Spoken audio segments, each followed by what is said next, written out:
Olá, muito boa noite para você. Seja bem-vindo ao Jornal Terra Viva, que já está no ar para você na TV e na internet. Veja o que é destaque do agronegócio no Brasil e no mundo a partir de agora. Em pleno pico de safra, fechamento parcial de estrada no Paraná prejudica uma das principais rotas de escoamento para o porto de Paranaguá. Economia. Inflação oficial medida pelo IPCA avança em fevereiro. A Associação Brasileira do Agronegócio completa 30 anos e lança pesquisa inédita sobre inovação e competitividade do setor. Vinícolas Salton, Aurora e Garibaldi fecham acordo com o Ministério Público do Trabalho e vão pagar 7 milhões de reais em indenização. Empresas especializadas em cuidado com o solo lançam durante Expo Direto Cotrijal tecnologias inéditas para o setor. E ainda, lá na Expo Direto Cotrijal, volume de negócios superam 7 milhões e 43 mil reais. Recorde de público, nos 5 dias de feira, 320.500 pessoas passaram pela feira. Essas e outras notícias você confere a partir de agora no Jornal Terra Viva.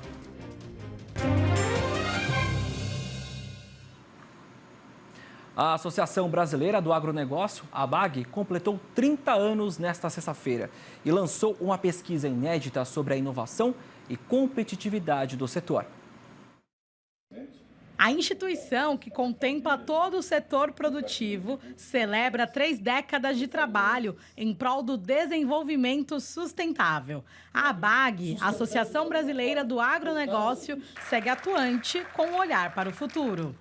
Investir em tecnologia para que nós tenhamos mais produtividade, consigamos produzir cada vez mais sem aumento de novas áreas. Essa é o nosso mantra agora, nesse momento. Então, por isso hoje a gente trouxe para o evento a questão da inovação. O Conselho Consultivo da ABAG, que tomou posse durante a cerimônia de 30 anos da associação, é formado por representantes renomados do setor e que acompanham a trajetória da instituição. Continuação do trabalho. A verdade é que a ABAG montou um projeto há 30 anos atrás de integrar as cadeias produtivas e discutir a margem de cada elo. Está avançando nisso. Participar do Conselho Consultivo é continuar esse trabalho maravilhoso que a ABAG vem fazendo há 3 décadas. Com o principal objetivo de analisar as ações das organizações do setor em relação à agenda de inovação e competitividade, a ABAG lançou a pesquisa inédita, que traz o ponto de vista das cadeias produtivas do agronegócio. A infraestrutura, e seja uma infraestrutura do ponto de vista físico, mas também do ponto de vista digital, continua sendo grande destaque dentre os entrevistados, dentre os respondentes, que foram quase mais de 100, na verdade, respondentes dessa pesquisa de diversos elos da cadeia do agronegócio. A pesquisa mostra que a agenda sustentável tem um diferencial importante para o agronegócio brasileiro. A sustentabilidade, hoje em dia, ela é sinônimo de agronegócio. Então, somente por meio de inovação, e aí a gente tem que pensar nos mais diversos instrumentos, a questão de Big Data, a questão de IoT, que é a internet das coisas, a questão de drones, utilização de drones, a questão da rastreabilidade, que é um grande desafio que diversas cadeias dentro do agronegócio ainda têm, isso só vai ser possível novamente com inovação. A comunicação também foi considerada fundamental para que o setor produtivo alcance os objetivos desejados. Somos muito bons no campo, mas nós precisamos comunicar isso, comunicar para a população brasileira e comunicar também para o exterior, para que saibam o que fazemos e para conhecer toda essa inovação, todo esse trabalho e todos os projetos que nós implementamos anualmente aqui no Brasil. O fechamento parcial de uma estrada no Paraná está prejudicando uma das principais rotas de escoamento da safra de grãos. A BR-277 corta o estado de leste a oeste e serve de acesso ao porto de Paranaguá. O trecho que está afundando fica perto do ponto onde houve um deslizamento em outubro do ano passado. De acordo com o DENIT, o trecho vai permanecer em obras por tempo indeterminado. O problema comprometeu o transporte de grãos do interior para o porto de Paranaguá. Ontem, só metade dos 754 caminhões previstos chegaram para descarregar nos terminais. E ainda no Paraná, a produção da safra de soja em 2023 deve chegar a mais de 20 milhões e meio de toneladas no estado. Essas e outras notícias a gente acompanha agora no Giro Brasil.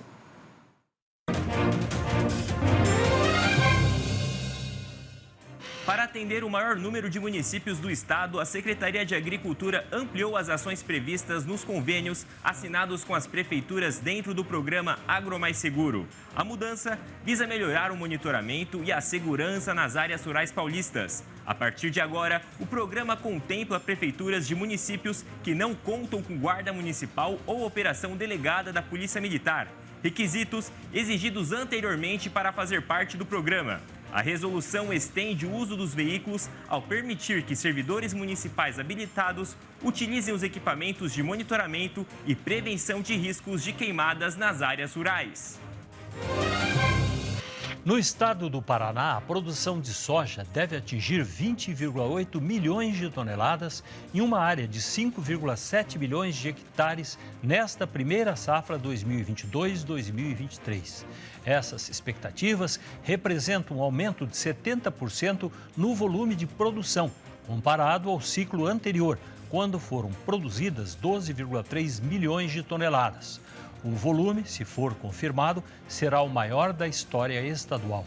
Os dados são da previsão subjetiva de safra relativa a fevereiro e que foi divulgada pelo DERAL, Departamento Estadual de Economia Rural Paranaense. Agentes da Emater de Minas Gerais têm colaborado com o MDA, Ministério do Desenvolvimento Agrário, para garantir melhorias no CAF, Cadastro Nacional da Agricultura Familiar. Muitos produtores mineiros não conseguiram efetivar a inscrição pelo sistema digital do CAF, que vai substituir a declaração de aptidão ao Programa Nacional de Fortalecimento da Agricultura Familiar. A ferramenta é importante, pois garante acesso a diversas políticas públicas, como os recursos do Garantia Safra.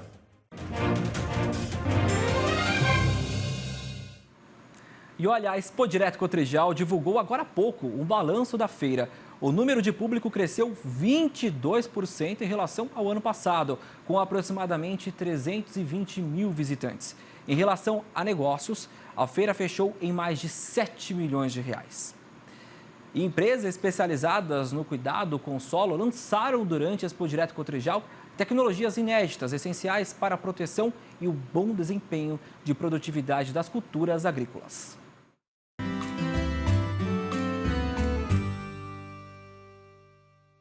Continuamos aqui na cobertura da Expo Direto 2023, onde várias tecnologias estão sendo lançadas aí para ajudar o produtor rural no campo. E um momento de desafio para o produtor, principalmente aqui do estado, no Rio Grande do Sul, que vem enfrentando a estiagem com perdas na produção. E a preocupação com o cuidado, com o solo, vem aumentando cada vez mais em função desses problemas. Eu estou aqui com o Eduardo Silva e Silva. O Eduardo é especialista em solos, vai dar algumas dicas para a gente. Eduardo, seja muito bem-vindo. Muito obrigado por atender a gente. Olá, Vinícius. Olá, Terra Viva. Estamos aqui para enviar nossa mensagem. Antes de falar um pouquinho de novidades, eu queria que você passasse para a gente a sua impressão sobre a feira desse ano. Muito movimento, muitos produtores rurais passando por aqui. Como você avalia a feira? Vinícius, a minha percepção não é de hoje. O país, o Brasil é um celeiro agrícola. Nós respiramos o agro. E a Cotrijal, mais uma vez esse ano, não deixou a desejar. A feira está muito bem estruturada, um público recorde. Eu estava vindo para a feira hoje de manhã. Me parece que ontem a gente já bateu um número de 181 mil pessoas. Isso aí, numa escala nacional, é representativo. Então não tenha dúvida que a feira, além de ter um bom público, ela está muito bem estruturada também com apresentação de portfólio de máquina, portfólio de produto, de serviços em geral, para a gente poder levar o produtor, uma forma de extensão, levar essa tecnologia ao campo. E como a gente falou, num ano de muito desafio para o produtor rural, principalmente aqui do Rio Grande do Sul, que vem enfrentando há alguns anos essa estiagem que afeta a produção. E você, como é especialista em solo, trouxe essa novidade também para o produtor, da importância de se cuidar cada vez melhor do solo para tentar minimizar esses tipos de problemas. Perfeito. Na verdade, até, Vinícius, todo ano para o produtor é um desafio, porque a nossa engenharia, a nossa profissão é a céu aberto. Então há um fator que a gente não controla, que é o clima. Mas existe um dado científico publicado acho que por Centelhas da Exalc em 2018, que diz que se a gente fizer um bom serviço ou um bom trabalho no solo, eu consigo minimizar a quebra de produtividade provocada pelo clima em até 20%, né? Então é muito representativo, só que isso não é um trabalho que se faz em uma safra. Esse é um trabalho que a gente precisa construir desde ontem, né? Eu vou fazer uma analogia bem breve. Qualquer empresa que a gente conheça, para ela poder fazer um orçamento do ano seguinte, ela fecha o balanço e planeja no ano anterior. A agricultura é a mesma coisa, é uma empresa a céu aberto. Então, o que eu convido o produtor a fazer, né? Que a gente use as tecnologias, mas para buscar soluções. Porque somente a tecnologia sozinha não é sinônimo de resultado ou solução, né? E muitas vezes a solução ou a tecnologia começa pelo feijão com arroz, Vinícius, né? Muitas vezes fazendo uma boa correção, para depois ir para uma manutenção e uma reposição. E em se tratando disso, é que a gente está nessa feira trazendo uma solução de produto, tecnologia de produto. Para quê? Para principalmente a gente conseguir fazer o famoso perfil. Porque uma coisa é séria, e certo, produtores, o perfil ele não é só químico, ele é físico também. E agora nós estamos sentindo, Vinícius. Esse clima, ele está nos mostrando que a necessidade de ter um solo com maior profundidade e que esse solo reserve mais água. Claro que não existe milagre, existem os extremos, mas dependendo da época que o produtor fez a semeadura, ganhar uns 15 até 20 dias a mais sem sofrer o estresse hídrico, ele sabe o resultado significativo que dá no bolso. Como é que essa tecnologia age na prática? Conta rapidamente para mim. São produtos que têm dentro de si não somente uma proposta de nutrir a planta, mas nutrir o solo. Porque a produção ela é resultado da interação entre a planta, o solo e a atmosfera. Então, a gente não resume o produto só em foco na planta. A gente primeiro produz a qualidade no solo para que eu produza plantas de qualidade. Então, a gente tem produtos que, além de fertilizar, condicionam o solo. O que é um condicionador? As mulheres sabem muito bem o que é isso. Elas usam shampoo e condicionador. É a mesma coisa. O condicionador de cabelo, condicionador de solo, condiciona solo, né? E o que ele faz? Ele traz o cálcio, um enxofre, um boro, por exemplo, e ele também trabalha toda essa parte da floculação da argila, maior entrada de raiz, maior entrada de água. E aí isso se reflete numa menor perda, porque a semente ela já sai do produtor de semente com um potencial de produtividade enorme. E por que ela não entrega 130 sacos? Porque alguma coisa acontece que a gente vai fazendo perder. Então, o nosso propósito aqui é diminuir a perda e manter a estabilidade. Eduardo, quero agradecer muito, viu, sua participação aqui com a gente, agradecer mesmo aí por compartilhar esse conhecimento com a gente e desejar uma ótima feira para vocês, bons negócios aí para vocês. Eu que agradeço e estou sempre à disposição, a Max Solo também à disposição do canal Terra Viva. Muito obrigado, até a próxima oportunidade. Vinícius Marra, da Expo Direto 2023. Valeu, Vini, obrigado, parabéns para você e para o Paulinho pelo excelente trabalho durante a semana. Intervalo a seguir, presidente Lula encontra ministros e diz que reunião é o começo de verdade do mandato. Economia, inflação oficial medida pelo IPCA avança em fevereiro. Os detalhes em instantes aqui no Jornal Terra Viva.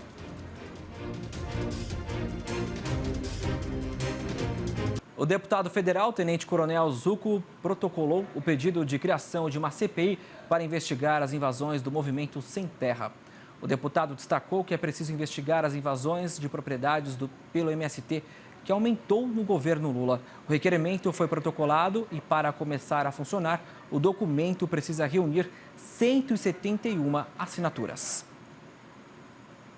Ainda na política, em reunião ministerial nesta sexta-feira, o presidente Lula disse que não quer guardar dinheiro. Por isso, ele promete viajar pelo Brasil para inaugurar várias obras e fazer investimentos para garantir que o PIB do país cresça. Isso logo depois de sua viagem à China. E agora o que nós queremos? Eu vou fazer uma viagem para a China e quando eu voltar, eu quero começar a viajar ao Brasil.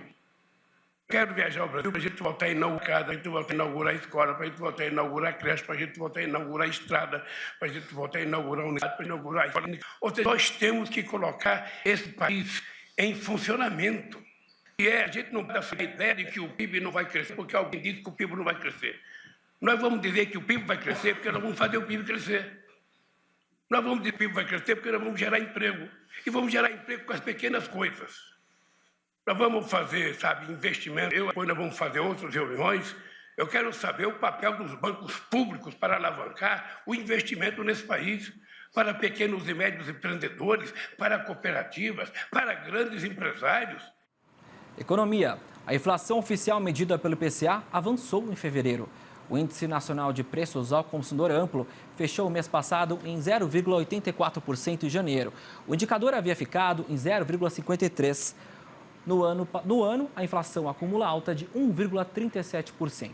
Em 12 meses, o avanço é de 5,6%. Vamos ao Agritendências de hoje com Silmar César Miller.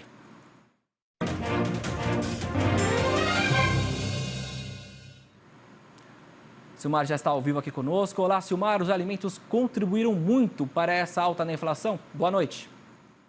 Muito boa noite, Pedro. Boa noite aos nossos amigos do canal Terra Viva.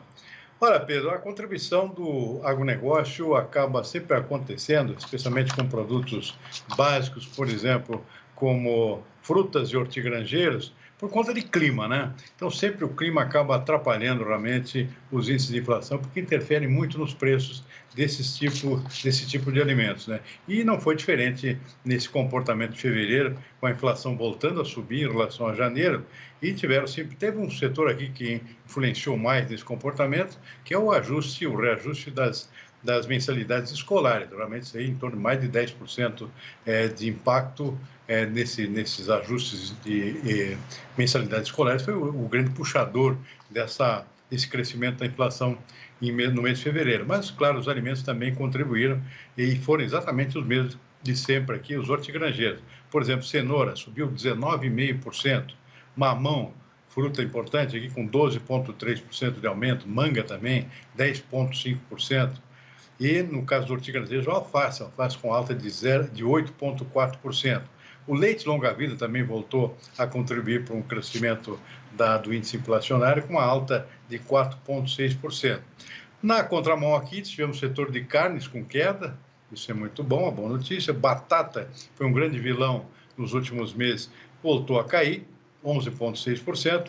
E o tomate também, outro vilão grande da inflação, tanto do ano passado quanto do início desse ano, voltou a cair agora, 0,8%. Mas, como se viu aqui, a grande parte de produtos hortigranjeiros acabou contribuindo negativamente, ou seja, com o aumento da inflação no mês de fevereiro. Faz parte do jogo, né? O clima tem muito a ver com isso. O clima é muito ruim no Brasil nesse início de ano, ou é excesso de chuvas na maior parte do país, ou é falta de chuvas, como é o caso do extremo sul, também lá na Bahia também tem regiões com falta de chuvas, prejudicando aqui o desempenho das lavouras. Isso afeta particularmente esse setor tão sensível, que é o setor de frutas e hortigranjeiros. Aí o clima tem um impacto muito decisivo, às vezes de curtíssimo prazo, passa uma semana de chuva ou falta delas para prejudicar a produção, consequentemente o preço acaba dando um salto e prejudicando, é claro, o nosso consumidor. Pois é, Silmar, as lavouras são indústrias ao céu aberto. E aí, Silmar, como é que os mercados fecharam hoje? Bom, Bolsa de Chicago com soja caindo um pouquinho, 0,2%. Milho subiu hoje, voltou a subir 0,9%. Trigo também subiu bastante, 2 pontos percentuais. Mas todos os 3 grãos acabaram acumulando quedas no saldo líquido da semana, quando comparado essa sexta-feira com a sexta-feira da semana passada. Ou seja, tentaram uma recuperação hoje, mas o saldo ainda foi negativo por conta de quedas nos dias anteriores. Isso na Bolsa de Chicago, né? Na Bolsa de Nova York, tivemos o café voltando a subir hoje, deu uma recuperada das perdas da semana, o café arábica subiu 1,6%, açúcar ficou estável hoje, mas teve um saldo líquido de 1,2% na semana, suco de laranja voltou a subir também, 0,8%, mas o grande destaque negativo da semana foi o algodão hoje. O algodão teve um tombo hoje de 4,9% e acumulou na semana um saldo negativo de menos 7,1%. O algodão, o que está acontecendo com o algodão? Está refletindo preocupações com a economia global, ou seja, tendências de mais aumento de juros nos Estados Unidos, em outras economias avançadas, como é o caso da Europa, do Japão, e tudo isso leva a uma tendência recessiva da economia. Quem sofre na frente não é alimento, mas é um produto do agronegócio, que é o algodão, que é de consumo adiável. Sempre acontece quando a economia começa a dar para trás, ou pelo menos mostra sinais nesse sentido. Então, o algodão foi a grande vítima dessa semana por conta disso. Nos mercados financeiros, o dólar fechou o dia com alta, 1,3%. e o saldo líquido da semana também foi positivo, em torno de 0,2%.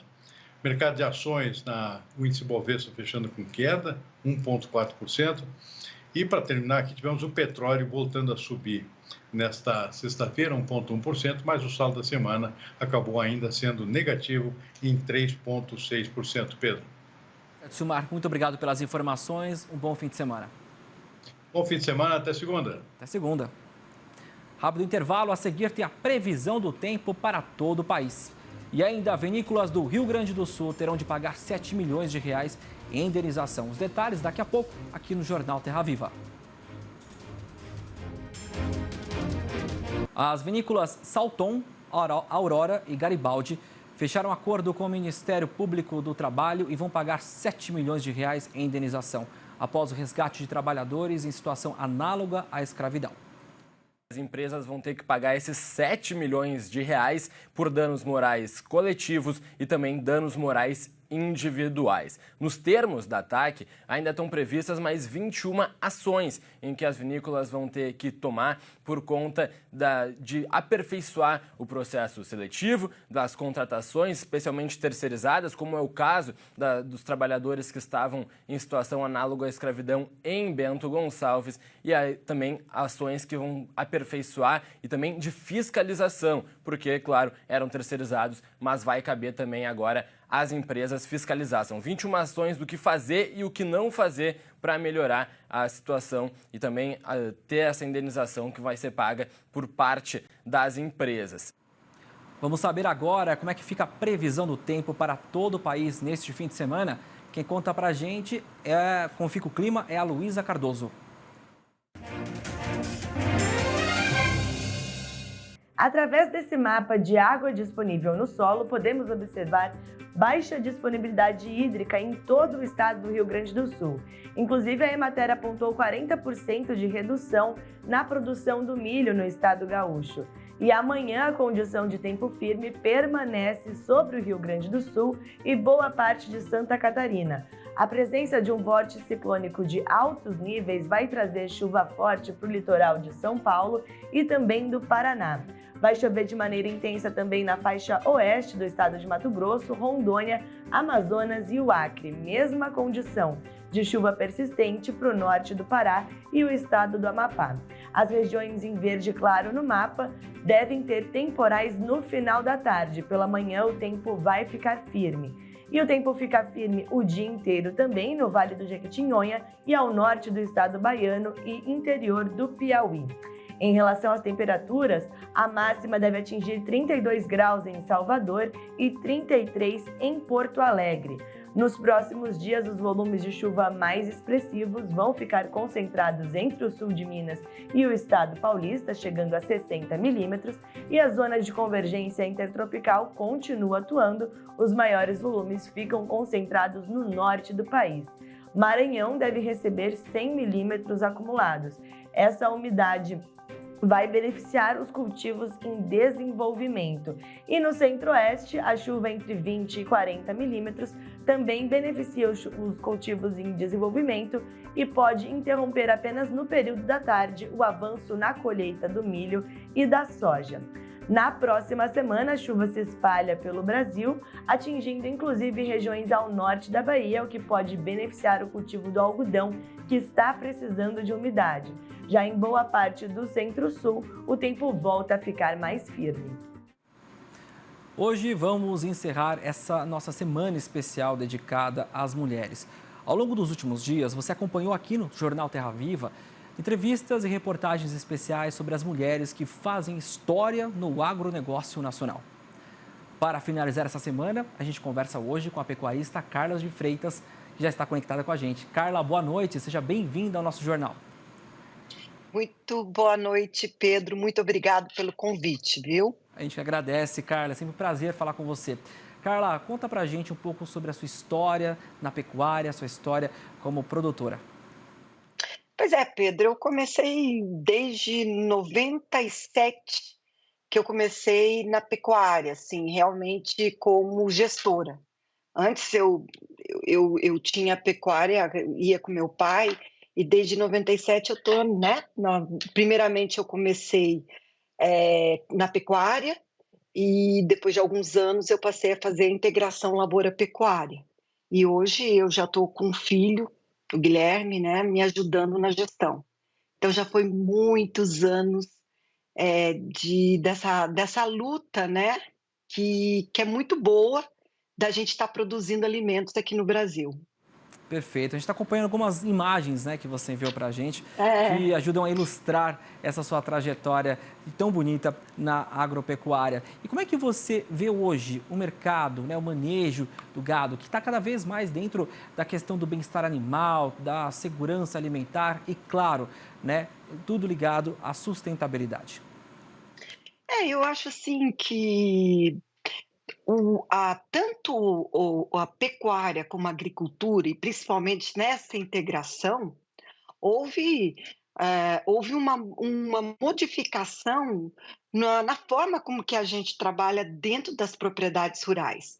Então, o bem-estar animal, o bem-estar das pessoas, toda essa questão de sustentabilidade hoje faz parte de uma gestão eficiente dentro das fazendas brasileiras.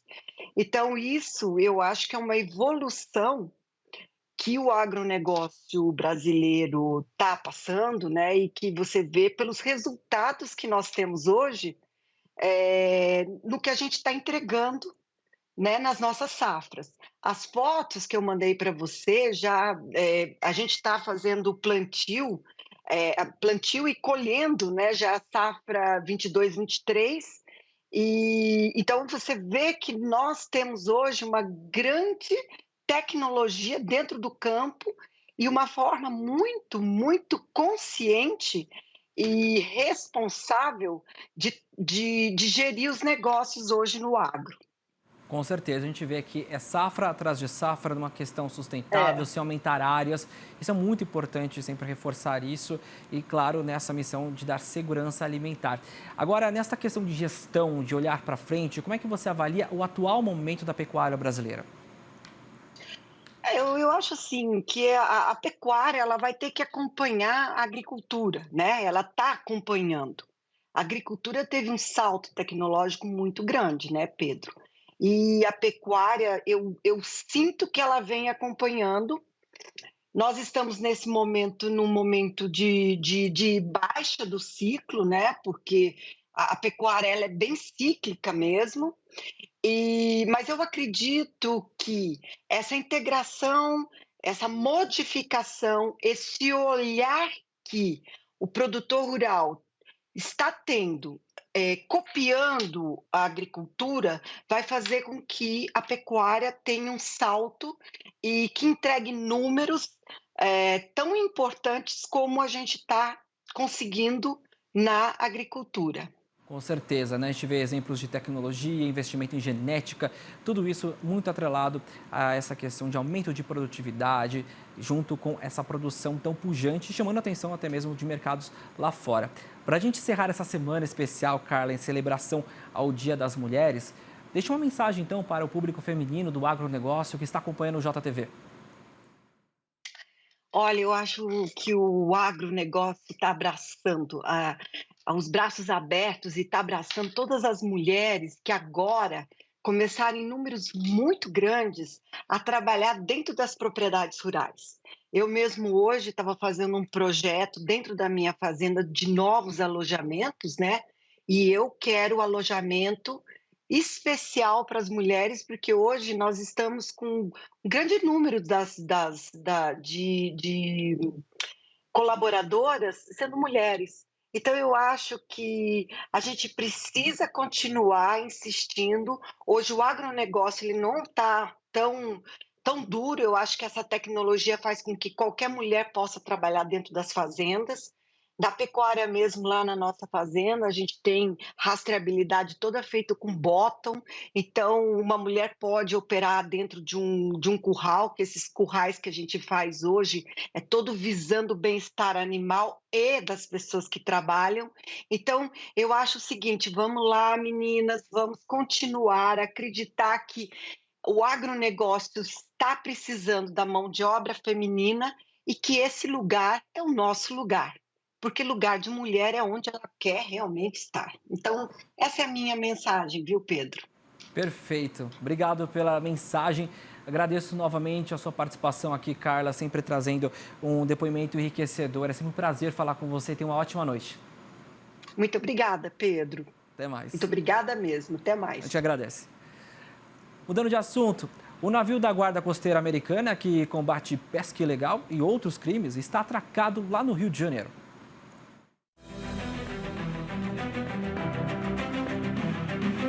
O US Stone é equipado com canhões e metralhadoras .50. Tem um convés projetado para operações aéreas e um hangar para até 2 helicópteros. É um navio de guerra projetado para combates em alto mar. O principal objetivo da missão é estreitar os laços com a Marinha Brasileira para combater a pesca ilegal. Uma atividade que, além de muito nociva ao meio ambiente, provoca um prejuízo de 50 bilhões de dólares ou cerca de 250 bilhões de reais a cada ano. Os Estados Unidos consideram a pesca ilegal a principal ameaça à segurança marítima no mundo. O capitão Clinton Carson explica que os barcos de pesca clandestinos são identificados a longa distância por drones que usam um sistema de inteligência artificial, o que representa um ganho de eficiência e segurança para a tripulação. E essas operações de vigilância são acompanhadas de perto por oficiais da Marinha Brasileira. If we detect illegal activity in Brazilian waters, we share that real time with the Brazilian government. We don't have the authority to stop them, but Brazil, here's what we saw. O Jornal Terra Viva fica por aqui. Obrigado pela sua companhia, pela sua audiência. Estamos juntos aqui no canal Terra Viva. Bom fim de semana a todos. E na segunda-feira a gente está de volta com outras informações. Continue com a gente na programação do canal Terra Viva. Tchau, tchau.